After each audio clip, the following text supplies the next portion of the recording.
Je m'appelle Philippe Delay, je suis technicien en volaille fermière de Loé depuis 1985. Donc ma fonction première, bien sûr, c'est d'être technicien. Je fais partie de l'équipe chair et poules pondeuses.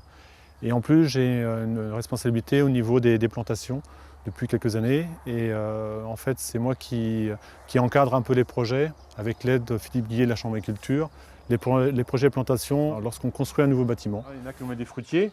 En sachant que les fruitiers, on en met quand même de moins en moins pour des soucis de coût déjà, ça coûte cher. Alors l'origine de la démarche Loé est très ancienne. Dans les années, on va dire 58-59, à l'époque, il y avait un marché sur Loé qui était très typique de volailles fermières. Les éleveurs amenaient leurs volailles sur le marché, les vendaient. Il y a eu toute une réflexion sur la mise en route d'une filière. Et à l'époque, les éleveurs avaient des étables où ils démarraient des poussins. Ils les élevaient, ils les faisaient sortir. Et déjà à l'époque, ils s'étaient aperçus que les volailles sortaient beaucoup dans les vergers. Donc le lien entre le poulet et le verger était déjà assez ancré. Au fil des années, il y a un planning qui s'est créé. La personne à l'époque, M. Vaugarny, qui était responsable un peu de la production, a commencé à faire des petits bâtiments de 100 mètres carrés, 200 mètres carrés, toujours près des vergers. Et tout de suite, ils ont senti un aspect très fort de la plantation avec le poulet. L'occupation du terrain, les sorties par rapport à la journée. Donc c'est devenu un outil important pour la production. Et les premiers bâtiments qui ont été créés en 400 mètres carrés ont naturellement été implantés dans des vergers. Et au fil des années, bien sûr avec un bâtiment, c'était simple. Après quand on a fait plusieurs bâtiments, on s'est déplacé un peu par rapport à la ferme, et là on est obligé de créer carrément nos plantations. Dans un premier temps, naturellement, on a continué à planter des arbres fruitiers. Après, pour des raisons de temps, de manque d'expérience de taille et puis de maladie, on s'est dirigé vers les arbres forestiers, donc les arbres isolés forestiers. La haie champêtre chez nous est quand même apparue il y a à peu près une vingtaine d'années, alors composée de différentes essences. Et je dirais c'est un peu tout ça qui a fait que la plantation a cheminé tout doucement au niveau des élevages.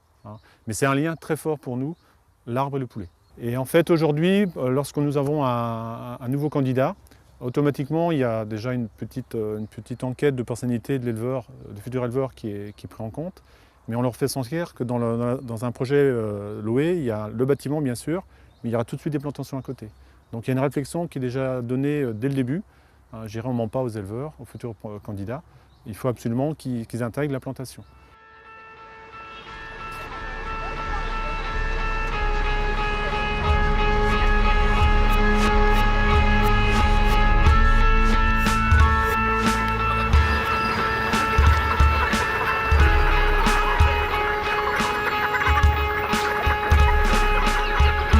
Lorsqu'un nouvel éleveur a vraiment décidé de faire le projet avec nous, on l'encadre sur beaucoup de points. Sous le permis de construire, on a un collègue Bruno Hu, qui s'occupe des projets permis de construire, qui fait la démarche administrative, les photos, le lien avec l'architecte.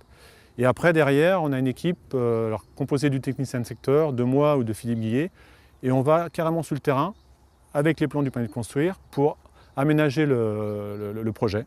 Alors bien sûr, on commence déjà par prévoir tout ce qui est important dans le parc, donc soit l'option d'arbres isolés, de bosquets, d'arbres fruitiers, des linières, mais on voit aussi tout l'accompagnement au niveau des abords du bâtiment. On ne se contente pas de planter que dans le parc, on plante aussi, on conseille au niveau des chemins, de l'accueil. On a quand même une production qui fait appel à la qualité, donc on a des visiteurs, il faut avoir une image de qualité.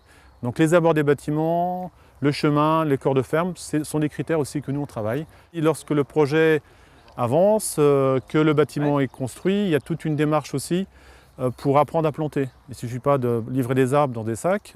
Nous on a un système de parrainage, un éleveur a un parrain qui a déjà planté, donc il va déjà voir chez le parrain comment ça pousse, comment ça a été planté, si c'est possible. Et puis autrement, on a un système de formation qui se déroule sur 3-4 jours, où on les amène en stage à réfléchir à leur futur métier, au niveau technique, et aussi sur la plantation. Là, on constate carrément une journée entière, une journée de terrain, une journée le matin en salle, pour bien expliquer, échanger dans la salle avec tous les futurs candidats, et une après-midi entière sur le terrain pour aller sur un site où les aménagements ont été réalisés, ou avoir un cas concret pour bien montrer ce qui se passe, comment ça va, les résultats qu'on va avoir au bout de plusieurs années, pour vraiment sensibiliser l'éleveur dès le début. Donc ça c'est la partie stage, je dirais stage première partie. Et après on organise aussi des journées de plantation pour montrer à planter. Planter, on ne sait plus planter. Planter des petits arbres, des grands arbres, des arbres fruitiers. Et dans la suite, au bout d'un an, on les réinvite aussi à venir à des journées de formation pour tailler. Ça c'est obligatoire, c'est des stages qu'on aime bien, je dirais, que les éleveurs participent. Et puis par la suite, ils sont invités aussi, lors des années qui suivent, à participer à ces journées pour voir l'évolution et surtout continuer à tailler. Il faut savoir que planter un arbre, c'est pas trop compliqué. Le suivre et le conduire, le tailler pour donner une forme qui soit intéressante, là c'est un peu plus dur. Et si on n'a pas cette approche, je dirais, technique et professionnelle de la haie, ça ne sera pas beau autrement. On aura des haies qui vont être tous des arbres qui vont mal pousser, mal conduits, mauvaise forme et on sera déçu. Donc ça c'est un point fort chez nous. Dans les aménagements qu'on leur propose aux éleveurs, on a un modèle de base. Et après, je dirais, pour que ça soit bien vécu, l'éleveur, on lui donne le choix de choisir. Hein, dans le choix des végétaux, hein, dans la hauteur des végétaux qu'il veut, dans les aménagements. Il ne fait pas que de subir, il va vraiment choisir ses végétaux ensemble, on va lui expliquer, soit à partir de photos, ou soit à partir des visites qu'on a fait ensemble avant. Voilà, si on fait ça, ça va donner ça.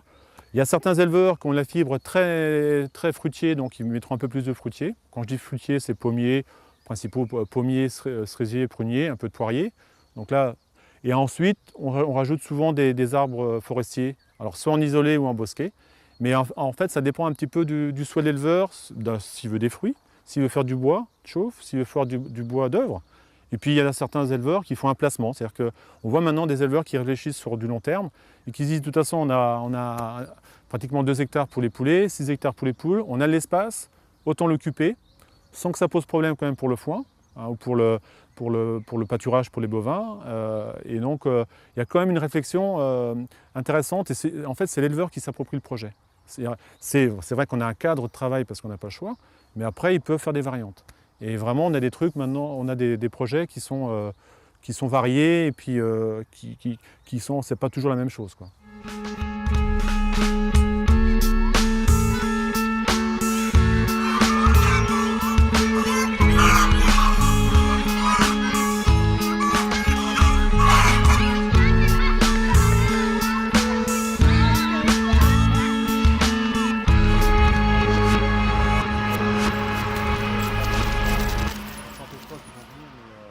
Après, c'est les poules curieuses, les poules pas curieuses. Pour une fois, moi, ce qui me plaît dans ce projet-là, c'est que en fait, c'est les éleveurs qui donnent les solutions. On a tellement de production aujourd'hui où c'est les techniciens qui décident, c'est les techniciens qui donnent les idées. Là, c'est les éleveurs qui nous renvoient leur message en disant ben, « nous, on fait des plantations, c'est dans notre cahier des charges, mais en fait, ça nous plaît parce qu'on est content, parce qu'on a remarqué des choses et je trouve qu'on retrouve un peu le bon sens paysan, le rôle d'observateur, des gens qui ne disent rien mais qui observent mais qui ont plein de connaissances. Moi, tout ce que j'ai appris depuis que je fais ça, c'est des échanges bien sûr avec des gens compétents, mais c'est des gens du terrain qui m'ont fait des remarques sur des choses qu'on ne pense pas regarder, parce que quand on passe trop vite. Et le fait d'avoir des gens qui sont dans leur terrain, qui s'occupent de leurs volailles, et moi je crois chez nous, et c'est notre point fort, quelqu'un pour moi qui s'occupe très bien des volailles sera un très bon planteur. Et vice-versa, un bon planteur sera un très bon éleveur. Il y a une sorte de fibre tu l'as ou tu ne l'as pas, ou alors tu peux la travailler mais c'est plus compliqué. Et ça c'est très important. Quand on travaille dans la nature, on ne ment pas. Hein. Si tu apprécies, tu travailles bien. Si tu travailles mal et puis que tu n'es pas bien, tu fais ça mal. Donc c'est la vérité, quoi. Et moi je dis bien, quand j'arrive dans un élevage où il y a un site, déjà dès que tu rentres, tu sais comment ça va être dans le bâtiment. Hein, la façon que c'est tenu à l'extérieur, on peut lire sur un paysage et je suis sûr que dans le bâtiment, ça sera bien tenu. Si c'est bien tenu, il respecte les animaux, il va respecter les végétaux.